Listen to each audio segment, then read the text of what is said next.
আমি আসলে খেতে খুব পছন্দ করি, তো রেস্টুরেন্ট এক্সপ্লোর করতে পছন্দ করি। আজকে কোনো কাজে আসি নাই, আজকে জাস্ট ডিনার করতেই আসছি। আপনি কি বেশি ডিনার করতে পছন্দ করেন? আমি তো স্ট্রিট ফুড খাইতে পছন্দ করি বেশি। স্ট্রিট ফুড অনেক আছে, তার ভিতরে কোনটা সবচেয়ে বেশি প্রিয়? এনিথিং, আমি যখন মিরপুরে যাই বা আমি মোহাম্মদপুরে যাই, আমি রাস্তার এক পাশ থেকে খাওয়া শুরু করি, যা থাকে তাই খাইতে থাকি। মাছ খাই না শুধু, মাছ খান না, তাছাড়া সব খান? মাছ ছাড়া সব খাই। আপনি কি ভাজি করে খান নাকি ভাজি ছাড়া কাবাব খান? মাছ তো খাই না, এখন বাকি যেটা ভাজি হোক, তরকারি হোক, সিদ্ধ হোক। আপু, আপনি নাকি বাসায় রান্না করেন না? আপনার লাইফে কি কোনো একবার রান্না করেছেন নাকি জীবনে কোনোদিন রান্নাই করেন না? হ্যাঁ, অনেকবার আমাকে চাল ভাজতে হয়েছে, রাত দুইটা তিনটার সময় নুডলস রান্না করতে হয়েছে। আপনারা তো দেখছেন লাইভগুলা। মানে শুধু খালি চাউল আর অন্য কিছু পারেন না? না, সে চাল ভাজা খেতে পছন্দ করতো, তাই চাল ভাজা করা মানে হয়েছে। মামুনকে আপনি চাউল ভাজা খেয়েছেন? এই যে আপনার পাশে ইমন বসা আছে, অনেকেই বলতেছে আপনি নাকি নতুন প্রেমিক ইমনের। আপনার প্রেমিকের কি নতুন প্রেমিক ইমন? ও তো প্রেমিক না, ও তো ছোট ভাই। ও আমার সাথে কন্টেন্ট ক্রিয়েট করে, আমরা কোলাব করে কাজ করি, কোলাবোরেশন করে কাজ করি। রোমান্টিক দৃশ্য আপনাদের দেখা যায়? হ্যাঁ, ওই যে দেখেন না সিনেমাতে, যেমন সালমান শাহর সাথে আপনারা শাবনূরকে দেখতেন, ওইরকম আর কি। মানে একটা এক্সাম্পল দিলাম, আমরা ওরকম না। এই ঝুটি কতদিন টিকবে? সারা জীবন? আচ্ছা, ইমন বলছে সারা জীবন টিকবে। সারা জীবনই টিকবে? যতদিন বেঁচে আছি। সামনে কি আরো কি এর থেকে বেশি গভীর কোনো রোমান্টিক দৃশ্য আমরা দেখতে পাবো?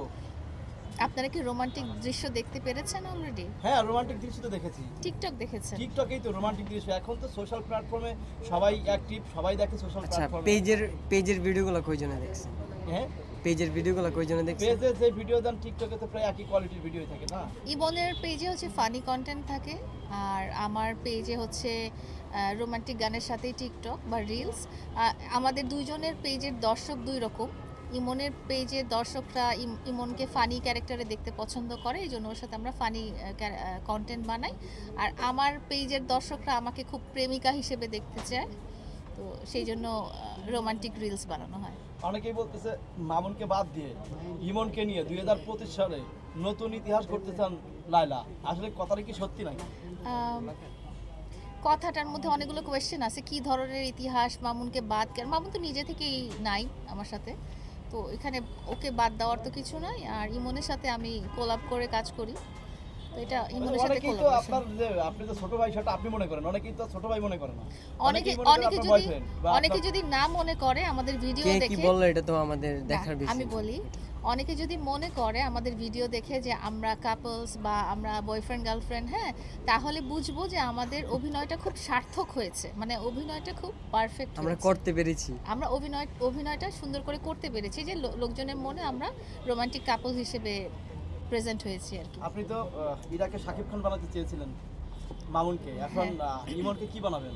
ইমন যেটা হতে চাই, ইমনের জীবনের লক্ষ্য যেটা, সেটা আমি এখনো জানি না। তো আমি চাই ইমনও খুব বড় একটা সুপারস্টার হোক। আস্তে আস্তে যখন আরো জানতে পারবো তখন আমি বলতে পারবো। আচ্ছা, ইমনকে কি শাকিব খানের থেকে বড় কোনো নায়ক বানাতে চান আপনি? ইনশাআল্লাহ, তাই না? তুমি হতে চাও না? হ্যাঁ, এটা আমি ও যদি কথাই না, না কাজে বিশ্বাস। ও কথায় না কাজে বিশ্বাসী, ও করে দেখাবে। মানে এখন বর্তমান মানে টাকার যুগ, টাকা হলে সে হিরো, টাকা না হলে সে জিরো। তো বিষয়টা হলো যে সেরকমই, এখন আপনি যদি টাকা ইনভেস্ট করেন ইমনের পিছনে, তখন দেখবেন যে ইমনও তো একটা সময় সোশ্যাল প্ল্যাটফর্মটা বড় পর্দা ছোট পর্দা সব জায়গায় চলে আসছে। এখন অনেক সময় এখন যারা টাকা লগ্নি করে বা যারা প্রযোজক, তারা পারা ইচ্ছা করলে, এখন আপনার তো টাকা আছে, আপনি কি তারা বানাবেন? না, আমি ওরকম কিছু করব না। ইমন নিজের কোয়ালিফিকেশনে, নিজের যোগ্যতায় ও নিজেকে স্ট্যাবলিশ করবে, আর আমি ওটা খুব প্রাউড ফিল করব। অবশ্যই। আমি ইমন ভাইয়ের কাছে শুনতে চাই যে লায়লা আপুর কাছে আপনার কতটুকু আশা যে আপনি একদিন বড় তারকা হবেন, বা লায়লা আপুকে নিয়ে কি কি কাজ করতে চান একটু বলেন তো। আপু তো আমাকে সাপোর্ট দিচ্ছে, দিবে।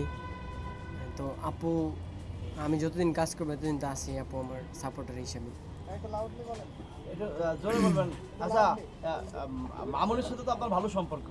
এখন মামুন আপনাকে বলে না যে তুই আমার বউরে নিয়ে এখন রোমান্টিক ভিডিও বানাও, হ্যাঁ, এই ধরনের কথাবার্তা বলে না? এগুলো নিয়ে এই পর্যন্ত আমার কোনো ট্যাক্স করেনি।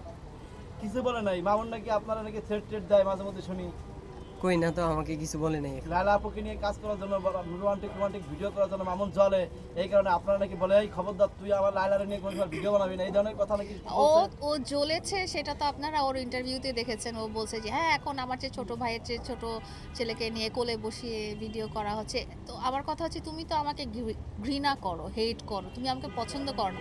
আমার ভিডিও কোত্থেকে দেখলা? তুমি আমাকে ব্লক করে রাখো নাই কেন? আমার ভিডিও কেন দেখো এবং কেন ইন্টারেস্ট নিয়ে দেখো কে আমার সাথে ভিডিও করছে?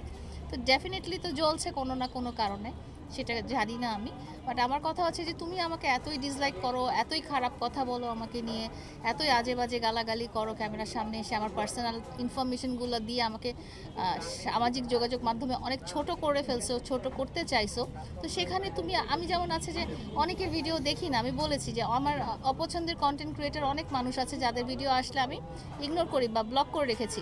সে ব্লকও করবে না, দেখবে আবার গালাগালিও করবে, এটা কী ধরনের জিনিস আমি বুঝলাম না।